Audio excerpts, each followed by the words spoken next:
Desde la antigüedad el ser humano se ha desplazado de un lugar a otro.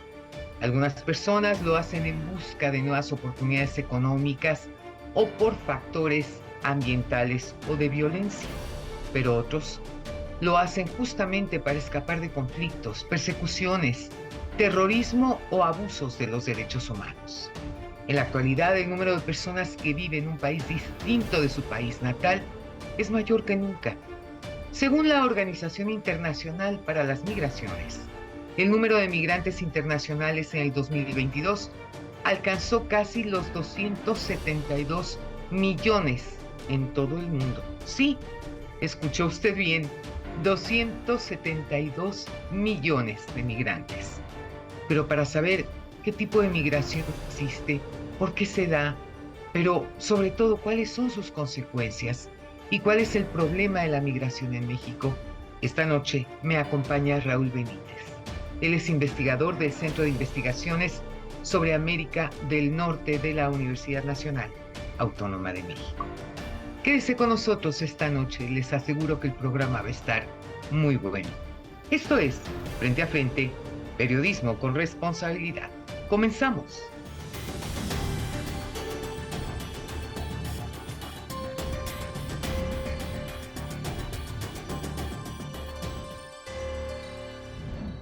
Raúl, qué placer tenerte esta noche en el programa y sobre todo abordar un tema que tanto tú como yo conocemos bien porque los dos somos migrantes. Bienvenido a Frente a Frente. Y muy buenas noches, Lolita. Es un gusto estar en su programa. La verdad es que este tema de la migración, pues es algo que vivimos tanto tú como yo todos los días. Tú eres originario de Chile, vives en la Ciudad de México. Yo soy originaria de Ciudad Juárez, Chihuahua, vivo en el estado de Nevada. Y ciertamente este es un proceso del que platicábamos con anterioridad. Es un proceso doble, es un proceso de ida y vuelta y que no necesariamente sucede de esa manera, porque cuando tú sales de tu país, pues por supuesto, abandonas tus costumbres, tu comida, tu cultura, tu familia, tus amigos, tu entorno, y es un proceso muy doloroso. Pues sí, Lolita, es una tragedia lo de los migrantes. La gente que se va de su país es por razones económicas o de seguridad. Esas son las dos causas principales en el mundo.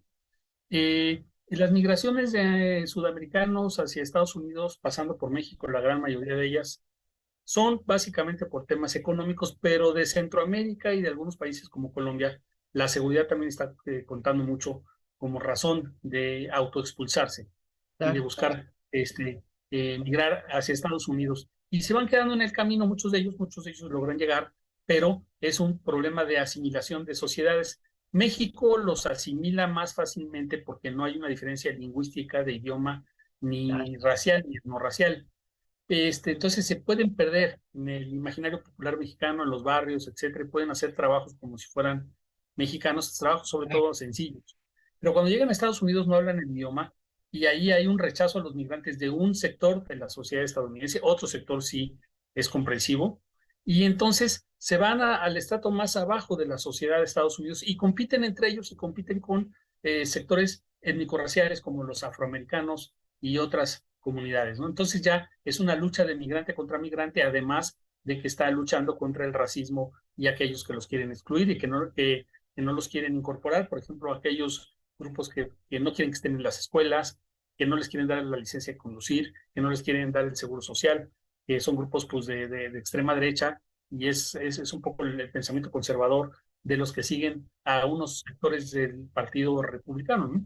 Yo creo que no es un problema ni de republicanos ni de demócratas, porque cabe recordar que cuando estuvo el presidente Obama, siendo demócrata, fue el presidente que más mexicanos expulsó en toda su historia, ¿no? Entonces, hoy en día con el presidente Biden también hay un número impresionante de mexicanos que han expulsado de los Estados Unidos. Aquellos que yo no uso el término de ilegales, sino de indocumentados, que no llegan como con el permiso correspondiente para trabajar, etcétera, etcétera, y que quieren romper las barreras. Lo hemos visto, por ejemplo, en mi tierra, en Ciudad Juárez.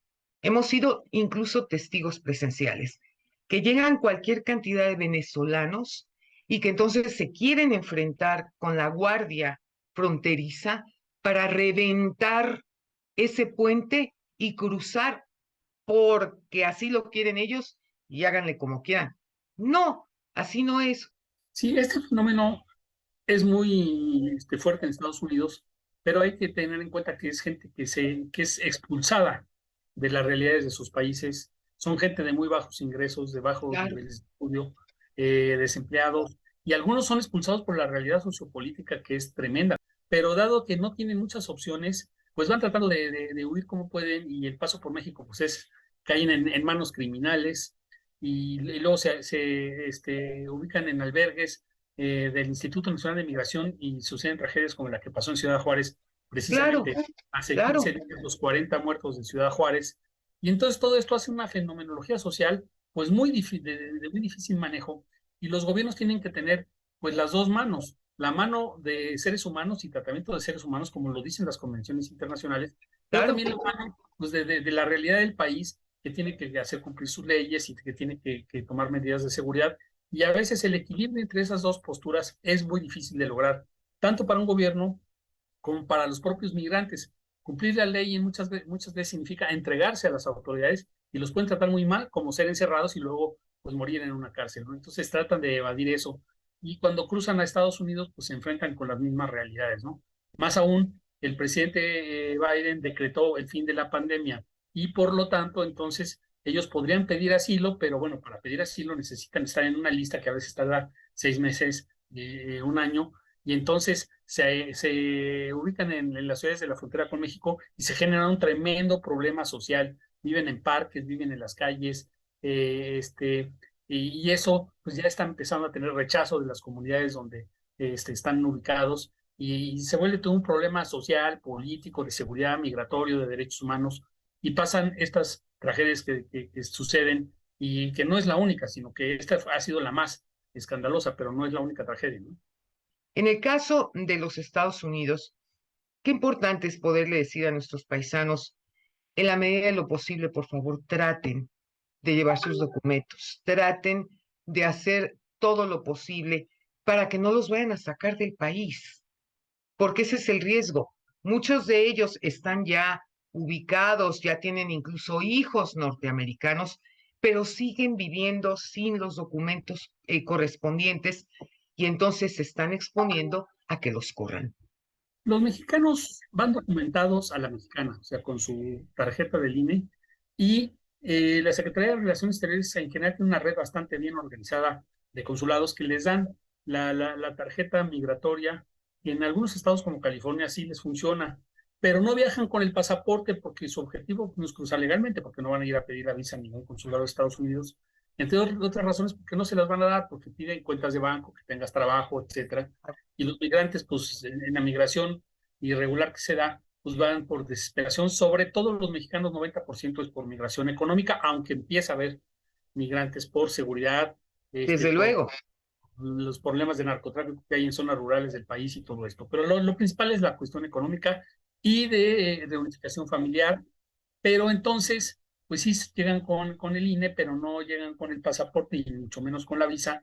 Y ahí entonces ellos empiezan a buscar trabajos en el subterráneo, en lo que se llama el underground. Y así es. como señalas, trabajos de poca paga, trabajos que solo van a ver migrantes no documentados de otros países y también mexicanos, no van a hablar inglés, les va a costar trabajo adaptarse, están escondiéndose y hasta que se van adaptando muy poco a poco y lentamente, donde los que se adaptan son los hijos, como tú lo acabas de mencionar. Los hijos ya son nacidos en Estados Unidos, ya pueden ser legales, ya estudian, se educan en Estados Unidos, hablan el idioma y ya son otra cosa. Y los hijos son al final de cuentas los que se encargan de los padres en su vida allá. Se encargan de los padres de llevarlos al supermercado, de hablar en inglés en las condiciones que lo necesitan, pero también, pues de alguna manera, van a ser su compañía al estilo de una familia mexicana tradicional, pues hasta que hay rotación generacional, ¿no? Desgraciadamente hay muchísimos paisanos nuestros que están abandonados. Esa es Sí, la verdad. sí, se da todas las realidades, se dan todas las realidades y la mayoría son trágicas. Y si Claro, nos ponemos a encontrar realidades individuales, uff, vamos a encontrar tragedias, pero tremendas, ¿no?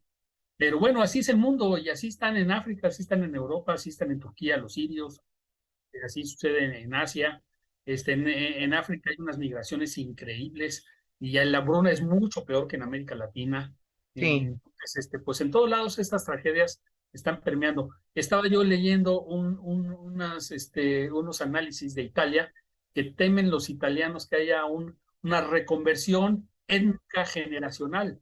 O sea, que los migrantes recién llegados, como tienen más hijos, sustituyan a los italianos étnicamente hablando y que los partidos políticos están usando esos datos para hacer políticas migratorias restrictivas. Entonces estamos hablando de situaciones difíciles, hasta en Suecia claro. y en Noruega y en Holanda y en Dinamarca están pensando en ese tipo de realidades trágicas, ¿no? Los originarios nativos de esos lugares no tienen hijos y entonces los migrantes tienen más hijos y ya andan especulando con qué va a pasar en 50 años con una conversión étnica.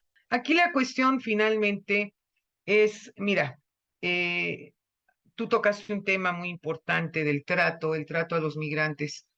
Nosotros nos quejamos muchas veces de cómo tratan a los migrantes aquí en los Estados Unidos, pero vale la pena que hagamos una recapitulación y pensemos cómo tratamos nosotros, los mexicanos, a los migrantes que llegan a nuestro país. ¿Tenemos cara para reclamar? ¿Tenemos realmente, digamos, esa posibilidad de poder levantar el tono de voz y decir, nosotros sí los tratamos bien a todos los migrantes y ustedes no? Este es un punto bien importante que ciertamente estaremos tratando en otra emisión más de frente a frente, porque sí, en la vida siempre hay que tener cara para poder hacer un reclamo, porque lo contrario, como diría el presidente de la República, son meras politiquerías. Te mando un abrazo, Raúl, y te agradezco muchísimo que hayas estado conmigo esta noche. Mucho gusto, Lolita, y también saludo mucho a tu audiencia, que es numerosa, y sobre todo que pues, es una audiencia de mucha calidad, ¿no? Pues y de muchos años, imagínate nada más, ya desde 1985. La verdad es que ya es una vida dedicada al periodismo con profunda pasión y con un gran amor. No se pierda nuestro próximo programa. México vive tiempos de cambio, tiempos de dar la cara, tiempos para hablar frente a frente. Muy buenas noches.